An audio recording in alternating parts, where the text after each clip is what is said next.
नमस्कार मंडळी, सर्वांना श्री स्वामी समर्थ। तर आजच्या व्हिडिओमध्ये मी तुम्हाला मकर संक्रांत 2025 ची संपूर्ण माहिती सांगणार आहे।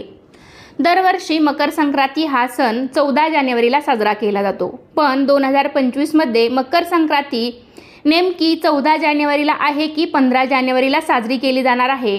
तसेच संक्रांत यावर्षी कोणत्या रंगावर आलेली आहे, म्हणजे संक्रांतीने कोणत्या रंगाचे वस्त्र परिधान केले आहे, संक्रांती कोणत्या दिशेने जात आहे, तिचे वाहन उपवाहन काय आहे, या दिवशी दान काय द्यावे, संक्रांतीचं पुण्यकाल, फल, तर या दिवशी वर्ज्य कामे कोणती करावीत, तर अशा सर्व प्रश्नांची उत्तरे तुम्हाला मी आजच्या व्हिडिओमध्ये देणार आहे। तर त्यासाठी हा व्हिडिओ शेवटपर्यंत नक्की पहा। चॅनलवरती नवीन असाल तर चॅनलला नक्की सबस्क्राइब करा, सोबतच बेल घंटा आहे ती सुद्धा प्रेस करा, जेणेकरून जे काही नवनवीन व्हिडिओ मी अपलोड करेल त्याचे नोटिफिकेशन तुमच्या मोबाईल स्क्रीनवर डिस्प्ले होईल। तर चला मग लगेच आजच्या व्हिडिओला सुरुवात करूयात। तर सर्वात प्रथम तुम्हा सर्वांना आपल्या चॅनलतर्फे 2025 मध्ये येणाऱ्या मकर संक्रांतीच्या तुम्हाला व तुमच्या परिवाराला अगदी मनपूर्वक खूप खूप शुभेच्छा। तिळगुळ घ्या आणि गोडगोड बोला। इंग्रजी नवीन वर्षाची सुरुवात झाली की त्यामध्ये पहिला सण येतो तो म्हणजे मकर संक्रांतीचा, आणि हा सण आपल्या मराठी पौष महिन्यात येतो। तसेच संक्रांत हा आपल्या भारतातील एक प्रमुख आणि महत्त्वाचा सण आहे। सनातन धर्मात या दिवसाचे विशेष महत्त्व आहे। या दिवसापासून सूर्याचे उत्तरायण होते आणि देवांची प्रातःकाल सुरू होते।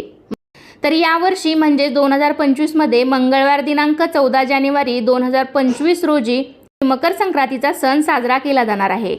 मकर संक्रांत या सणाचं आणखीन एक वैशिष्ट्य म्हणजे हा सण कायम 14 जानेवारीलाच येतो। 13 किंवा 15 जानेवारीला संक्रांत येणं असं क्वचितच घडतं, मात्र नेहमी हा सण 14 जानेवारीलाच साजरा केला जातो। जेव्हा सूर्य मकर राशीत प्रवेश करतो तेव्हा मकर संक्रांतीचा सण साजरा केला जातो। मकर संक्रांतीनंतर दिवस हा तिळातिळाने मोठा होत जातो आणि रात्रही लहान होत जाते।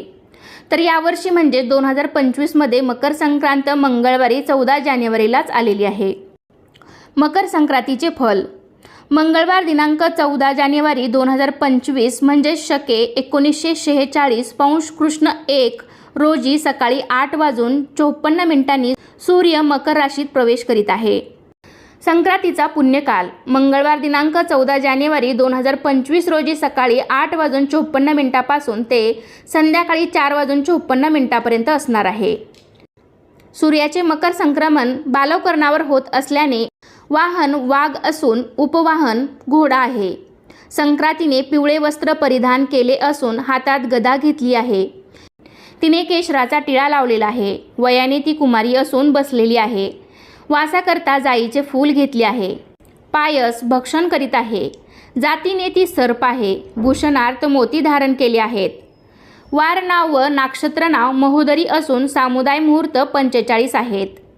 ती पूर्वेकडून पश्चिमेस जात आहे व वायव्य दिशेस पाहत आहे। संक्रांतीचे फल: संक्रांतीने ज्या वस्तू परिधान केल्या आहेत तर त्या वस्तू महाग होतील। संक्रांती जिथून आली आहे तेथील जनतेला सुख प्राप्त होईल। संक्रांतीच्या पर्वकाळात द्यायचे दान: नवे भांडे, गाईला घास, अन्न, तिलपात्र, गूळ, तीळ, सोने, भूमी, गाय, वस्त्र, घोडा या सर्व वस्तू तुम्ही यथाशक्ती दान करू शकता।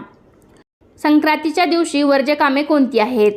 दात घासणे, कठोर बोलणे, वृक्ष गवत तोडणे, गाई म्हशींची धार काढणे व कामविषयक सेवन ही सर्व कामे या दिवशी करू नयेत। तर संक्रांतीचा हा सण 3 दिवसांचा असतो। संक्रांतीच्या आदल्या दिवशी भोगी असते, तर सोमवारी 13 जानेवारीला भोगी असणार आहे। 14 जानेवारीला मकर संक्रांत आणि 15 जानेवारी 2025 रोजी किंक्रांत म्हणजेच करीदिन असणार आहे। तर अशा प्रकारे 3 दिवसांचं वेगळं असं महत्त्व आहे आणि आपल्याकडे 3 दिवस अगदी छान आणि उत्साहाने मकर संक्रांतीचा सण साजरा केला जातो। त्याचबरोबर महिलांचा हळदी कुंकू कार्यक्रम आणि तिळगुळ वाटपाचा कार्यक्रम रथसप्तमीपर्यंत चालतो। महाभारत युद्धाचे महान योद्धा आणि कौरवांच्या सैन्याचे सेनापती गंगापुत्र भीष्म पितामह यांना इच्छा मृत्यूचा आशीर्वाद मिळाला होता। अर्जुनाचे बाण लागल्यावर या दिवसाचे महत्त्व जाणून आपल्या मृत्यूसाठी त्यांनी या दिवसाचीच निवड केली होती। भीष्मांना माहीत होते की सूर्य दक्षिणायन झाल्यावर माणसाला मोक्षाची प्राप्ती होत नाही आणि माणसाला मृत्यूलोकात पुन्हा जन्म घ्यावा लागतो। महाभारताच्या युद्धानंतर जेव्हा सूर्य उत्तरायण झाले तेव्हा भीष्म पितामहने आपले प्राण सोडले। तर अशा प्रकारे आजच्या व्हिडिओमध्ये मी तुम्हाला 2025मध्ये येणाऱ्या मकर संक्रांतीविषयी संपूर्ण माहिती देण्याचा प्रयत्न केला आहे। तर कसा वाटला तुम्हाला आजचा व्हिडिओ नक्कीच मला कमेंटद्वारे सांगा। व्हिडिओ आवडला असेल तर व्हिडिओला लाईक करा, तुमच्या फ्रेंड फॅमिलीमध्ये शेअर करायला विसरू नका आणि चॅनेलवरती नवीन असाल तर चॅनेलला नक्की सबस्क्राईब करा। सोबतच बेल घंटा आहे ती सुद्धा प्रेस करा, जेणेकरून जे काही नवीन व्हिडिओ मी अपलोड करेन त्याचे नोटिफिकेशन तुमच्या मोबाईल स्क्रीनवर डिस्प्ले होईल। चला तर मग पुन्हा भेटूया अशाच एका छानशा आणि माहितीपूर्ण व्हिडिओमध्ये। तोपर्यंत धन्यवाद। सर्वांना श्री स्वामी समर्थ।